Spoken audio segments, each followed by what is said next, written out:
Look, I said I'd talk to you about bad writers on the job, but I said no pictures. I'm taking a big risk here, even talking to you about these people. They go to great lengths to keep their writing deficiency secret, you know.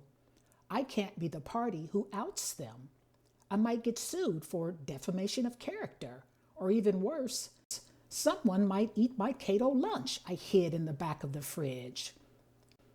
I certainly can't reveal my face, and no way are you using my name. I'll tell you what I know. I agreed to that, but this must be kept strictly confidential. There are essentially four types of poor business writers. These tend to be lifelong traits that can affect their productivity, self-esteem, and how they're viewed by colleagues, and probably most importantly, can affect them financially over a lifetime. This grand lady might sit in a corner office or lord over you with the title supervisor, but guess what? She's horrible as a writer. She's smart as a whip in a meeting, first person at her desk in the morning, turning out the lights late at night. But she's there at all hours for a reason. She's a bad writer. She hates writing, in fact. And it's more than just psychological. It's a physical thing. Her hands sweat. She gets headaches. She quakes and shivers at the thought of a simple email reply. She slaves over a meeting recap, writing it over and over, writing her pencil down to the nub. And she needs anxiety meds if she's got to do a major proposal. She's definitely task averse. Task averse? Who says I'm task averse? I'm not task averse. I'm not task averse at all. I'm cautious. And I happen to like clicking the space bar on my laptop every now and then with my teeth. No, my mascara is not rotting. This is the newest trend on TikTok and eyeshadow. Poor thing, crying behind her smile. This individual has suffered criticisms all their life concerning writing. Now, as an adult, they face the same old demons. They tend to have a high IQ and may be a never diagnosed dyslexic. They may be good at math, outgoing and friendly, but the written language has never been their strong suit. These people tend to be creative and have great ideas, but are unable to articulate them clearly in written form. They dread employer evaluations because they're often criticized by their managers, just as they were during grade school and high school. They tend to grow quiet in reviews as they wrestle with age-old issues of self-esteem and ego.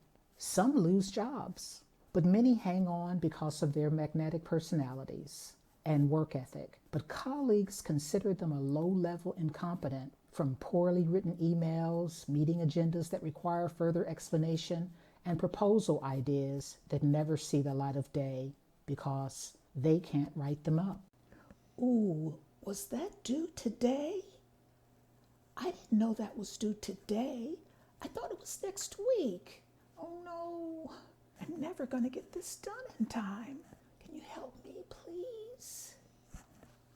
This lady is consumed by time, consumed but rarely consummated. She waits until the very last minute to do any task related to writing. She needs help when she does write. The procrastinator. This person considers writing tasks as boring, frustrating, unpleasant, worrisome, difficult, and they resent them. They tend to be great with clients in face-to-face situations. They're the ones standing at the coffee machine and making people laugh with a new joke or some witty observation. They are great presenters and can capture the attention of an audience, but they wait until the last possible moment to answer emails, submit a report, and do a sigh of relief each time they're asked to present the big idea while others are tasked with writing it up. They seek support for writing tasks.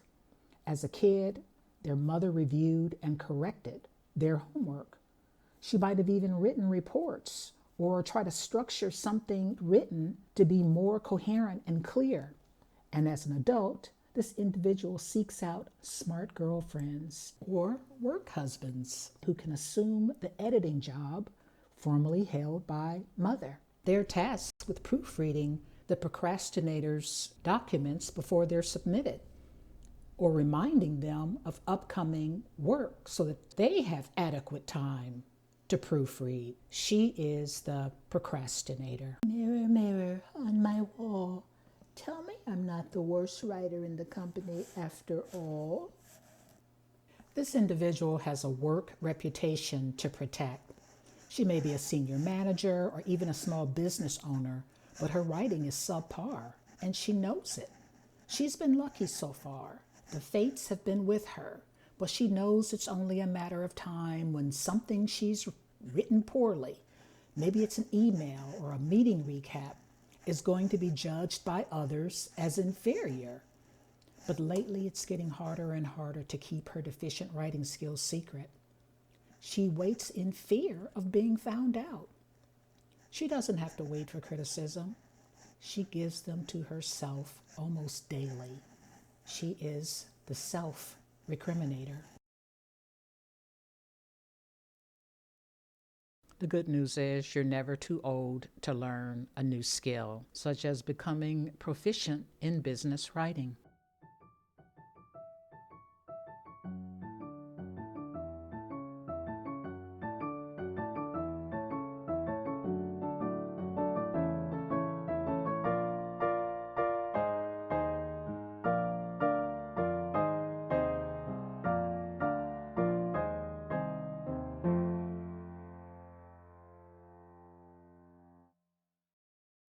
Brought to you by Writing for Business Lesson Series, combining business writing proficiency and modern business know-how to develop the consummate business professional. To learn more, register for the 175,000 Reasons to Master Business Writing Workshop. The link to the workshop's registration is included in the description below.